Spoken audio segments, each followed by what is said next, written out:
Via Podgora, via Podgora, via Podgora, via Podgora. Galax mi piaci! Via Podgora, via Podgora. All night long! Via Podgora, via Podgora. Galax mi piaci!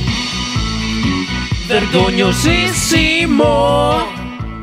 Buongiorno a tutti, buon lunedì. Oggi siamo il 18 settembre.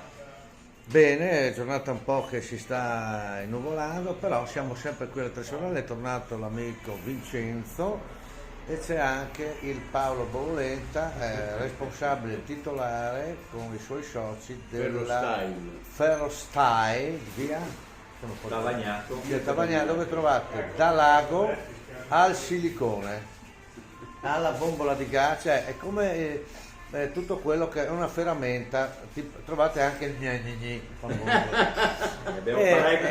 Sapete che lavorando in ospedale, allora è arrivato questo signore, certa età, e fa: buongiorno dottore, se mi dica, guarda, io ho un problema, che io, se non so se, mi dica, se io, guardi, scorreggio tantissimo, cioè io faccio delle scorregge, ma tantissime, oh ma vai, no, ma guardi, una roba impressionante, cioè, però c'è, quindi sì, però non puzzano, come non puzzano? No, non puzzano.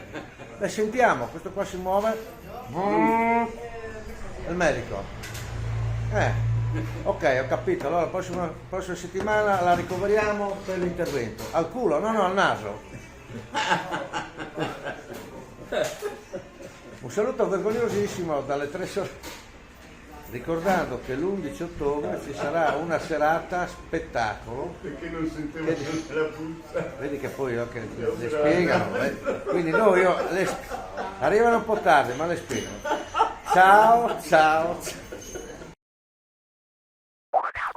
Via Podgora, via Podgora, via Podgora, via Podgora. Galax mi piaci! Via Podgora, via Podgora. All night long! Via Podgora, via Podgora. Galax mi piaci!